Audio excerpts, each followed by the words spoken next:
Let's begin with the build. This phone has the Prism Crush Black color, which looks really good brand new. However, after almost 6 months, my A51 already has a lot of scratches, as well as areas where it has lost its glossy texture entirely. And as you can see, we have here some parts such as the charging port, the speaker grill, as well as the corners of the phone which have already chipped, which I notice is quite common with these types of Samsung phones. Now granted, I do mostly use this phone without a case, so if you do want to preserve its condition, then I recommend you to use one as much as possible. The back panel itself is quite interesting though, as it has this unique design that also makes it look like glass. Another really neat thing about this device is that it is relatively light at 172 grams, with a thickness of only 7.9 millimeters, as opposed to a lot of newer phones today that are just thick and bulky. It has an in-display fingerprint scanner, and like the A71, this one also works pretty decently. It's very responsive and manages to recognize my fingerprint 99% of the time, unlike my old Redmi 9, which struggles a lot even with the slightest bit of dirt on my finger. This phone also has a headphone jack, which is good to have. But despite the good build of this phone, the one thing that absolutely sucks about it is the speaker setup. I guess maybe it's because they're small in general, but especially when you have the normal mode on the equalizer, the sound is just not good at all.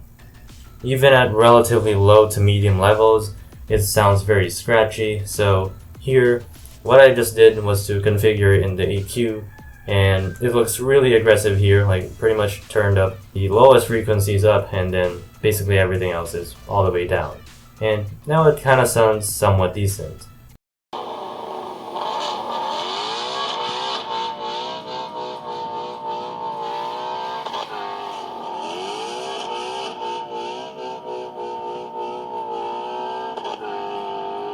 Decent for music, but not that good for vocals and watching YouTube videos.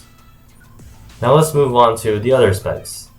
You can get this phone with either 4, 6, or 8GB of RAM like mine, and 64, 128, or 256GB of UFS 2.0 storage. It has dual SIM card slots, as well as a dedicated microSD card slot, which is also a nice addition. It has the Exynos 9611 10nm chipset, which performs smoothly. So from my experience, I really like the performance of the A51. Opening apps is quick, and multitasking is really good because of the RAM.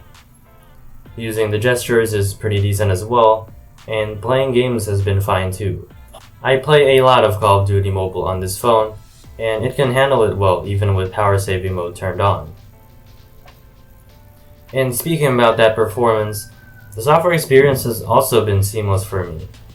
When I got this phone, it was on One UI 4.1 on Android 12, and now the One UI 5 Android 13 update just recently rolled out for this device. Some of the new features that I like about it are the new lock screen customization options, modes and routines, as well as some minor visual tweaks to the UI. Coming from my previous Xiaomi phones, I can say that Samsung has done a really good job of making One UI a really reliable and fast Android experience. There are a lot of cool features here, such as the Edge panel, split screen and pop-up view, stack widgets, Dolby Atmos, and more. Overall, for the software experience, I like how fluid everything is, with only minor glitches from time to time. And the price? Well, this is a used phone, and my dad got it for only $120, or about 6,500 pesos, which is crazy. Back in 2019, the original price of the A51 was around $325, or about 18,000 pesos. So, when you go look at the used market for this device, you can get some really good deals out there. Of course, since this is a Samsung device, it offers one of the best displays in this price range. It is a 6.5-inch 1080p Super AMOLED panel, and it is Gorilla Glass 3 as well, so it won't shatter easily. This is easily the best display on a phone that I've ever owned, and for the price, if you're looking for a great viewing experience, you absolutely can't go wrong with this. It gets very bright too, and the colors look really vivid. The only thing that you're not getting with this display is high refresh rate, because this is only a 60Hz panel.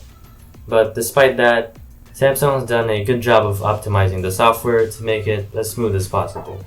Not as smooth as 60Hz iPhones, but I think it's closer than you expect. Now let's talk about the battery life. It is a 4000 mAh battery, and for my usage, it usually lasts an entire day. My usual day consists of listening to music, browsing social media, research, playing a bit of games as well. Overall, it gets me around 4 to 5 hours of screen on time, which I'd say is good enough for my daily usage. And lastly, let's take a look at the cameras. Like the A71, this also has a quad camera setup, with the only difference being the main camera, which is 48 megapixels instead of 64. It has a main camera that is capable of those 48 megapixel shots at f2.0, a 12 megapixel ultra wide, a 5 megapixel macro, and a 5 megapixel depth sensor. And for the selfie camera, it is a 32 megapixel sensor at f2.2, which takes decent selfies for the most part. For video, it can shoot up to 4K 30fps, and what I really like about shooting videos here is that it is surprisingly stable even without using the super steady mode. It takes good photos as well. Detail is really crisp because of that 48 megapixel sensor, dynamic range is great, and color representation is usually pretty accurate. 10x zoom is also really useful, especially when I take shots of presentations all the way from the back of the classroom. So that is the Samsung Galaxy A51 in 2023. Even after more than 3 years, it is still a great deal, and it can still keep up with some of the latest budget phones of today. With its price going down steadily, you might even get deals that are cheaper than mine. Another cool thing is that this is still supported with software. However, I think that One UI 5 and Android 13 will most likely be this phone's last major update. Other than that, this phone has everything the average user needs. Good build, good performance, good software experience, versatile cameras, a great display, and decent battery life. And if you want even better performance, speakers, and a slightly better display, then I recommend getting the Galaxy A71, which was also released in the same year as the A51. Anyways, that is all for this video. Be sure to like, share, and subscribe. I'm trying to get to 2,000 subscribers on this channel. Stay blue, my friends. Goodbye.